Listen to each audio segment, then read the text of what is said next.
Hello everyone. ये हमारा अध्याय 12 इमारतें, चित्र और किताबें। ये हमारा लास्ट चैप्टर है 6th क्लास की हमारी एनसीईआरटी का, हिस्ट्री का। ठीक है, तो इसे भी पढ़ते हैं। लौह स्तंभ महरौली, दिल्ली के कुतुब मीनार में परिसर में खड़ा एक लौह स्तंभ भारतीय।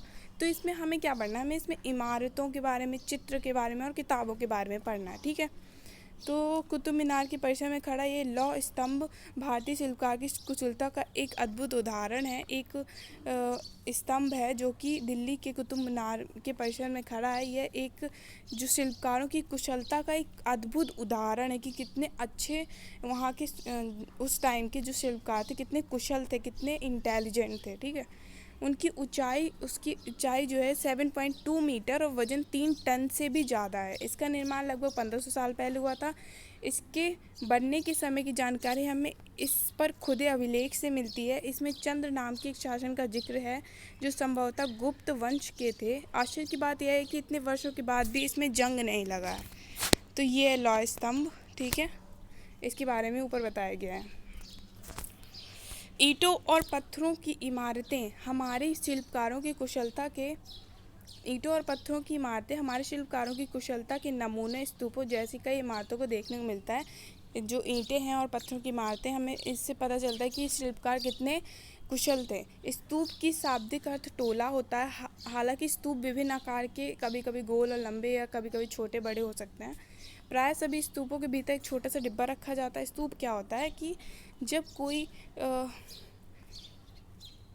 किसी भी चीज़ को हम इन डिब्बों में बुद्ध या उनके अनुयायी के शरीर के अवशेष, दांत, हड्डी या राख रखते थे और उनके प्रयुक्त कोई भी चीज़, कीमती पत्थर और उसके सिक्के रखते थे। एक डिब्बा होता था, उसमें दांत, हड्डी या किसी भी चीज़ या राख, उसकी कोई भी कीमती चीज़ रख देते थे, किसी के भी शरीर के अवशेष की। ठीक है, तो उसको स्तूप कह रहे हैं।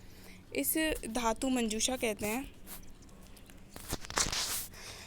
तो जितने भी स्तूप थे उनके भीतर, स्तूप के अंदर जो चीज़ें रखी, एक डिब्बा रखे रहते थे, उसमें जो भी अवशेष रख देते थे उसको हम धातु मंजूषा कहते हैं। ठीक है, प्रारंभिक स्तूप धातु मंजूषा के ऊपर मिट्टी का टीला होता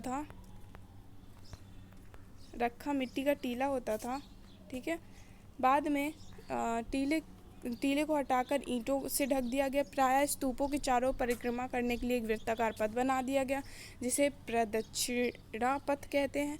इस रास्ते को रेलिंग से घेर दिया गया जिसे वेदिका कहते हैं। वेदिका के प्रवेश द्वार बने होते थे। कई बार पहाड़ियों को काटकर बनावटी गुफाएं बनाई जाती थी। इस तरह की कई गुफाओं को मूर्तियों तथा चित्रों द्वारा सजाया जाता था।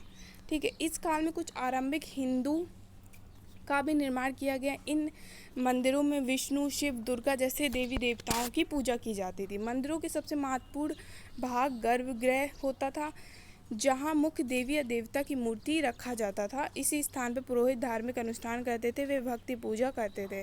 अक्सर गर्भगृह को एक पवित्र स्थान के रूप में देखने के लिए भीतर गांव जैसे मंदिरों और उसके कई ऊंचाइयों तक काफ़ी निर्माण किया गया है, जिसे शिखर कहते थे। शिखर निर्माण के लिए कठिन कार्य के लिए सावधानी से योजना बनानी पड़ती थी। अधिकतर मंदिरों में मंडपम नाम की एक जगह होती थी। यह एक सभागार होता था जहां लोग इकट्ठा होते थे। अब चित्रकला यहाँ की कैसी थी? महाबलीपुरम और एलोह, इन शहरों में पत्थरों से बनी कुछ उत्कृष्ट मंदिर हैं। आपने देखा होगा अजंता, ये वह जगह जहाँ पहाड़ों के सैकड़ों सालों के दौरान कई गुफाएं खोदी गई। गुफाओं के अंदर अंधेरा होने की वजह से अधिकांश चित्र मशालों की रोशनी में बनाए गए। इन चित्रों में रंग 1500 साल बाद भी चमकदार है। ये रंग पौधों तथा खनिजों से बनाए गए हैं। ठीक है, पुस्तकों की दुनिया, पुस्तकों के बारे में बात करें तो इस युग में कई प्रसिद्ध महाकाव्यों की रचना की गई है। इन उत्कृष्ट रचनाओं में स्त्री पुरुष की वीर गाथाएं तथा देवताओं से जुड़ी कथाएं। करीब 1800 साल पहले एक प्रसिद्ध तमिल महाकाव्य शिलिपदिकारम की रचना इलांगो नामक कवि ने की। इनमें कोवलम नाम के एक व्यापारी की कहानी है। एक और तमिल महाकाव्य मणिमेखलई की करीब 1400 साल पहले सतना द्वारा लिखा गया है। इसी काल में लिखी गई है। इनमें पुराणों की शामिल। पुराण का शाब्दिक अर्थ होता है प्राचीन या पुराण। शिव पुराणों में विष्णु, शिव, दुर्गा जैसे देवी देवताओं से जुड़े 2 संस्कृत महाभारत और रामायण लिखे अरसे में लोकप्रिय रहे हैं। माना जाता है कि पुराण और महाभारत दोनों ही व्यास नाम के ऋषि ने संकलित किया था, और महाभारत जो है भगवद गीता भी है, महाभारत में भगवद गीता, ठीक है। तो ये कुछ महत्वपूर्ण तिथियाँ हैं। स्तूप का निर्माण 2300 साल पहले हुआ था। अमरावती 200 साल पहले, कालिदास 1600 साल पहले, लौह स्तंभ 1500 साल पहले, दुर्गा देवी 1400 साल पहले।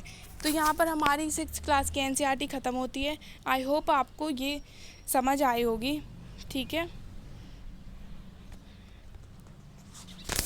तो thank you guys for listening me, and video अंत तक देखने के लिए आप सब लोगों को थैंक यू।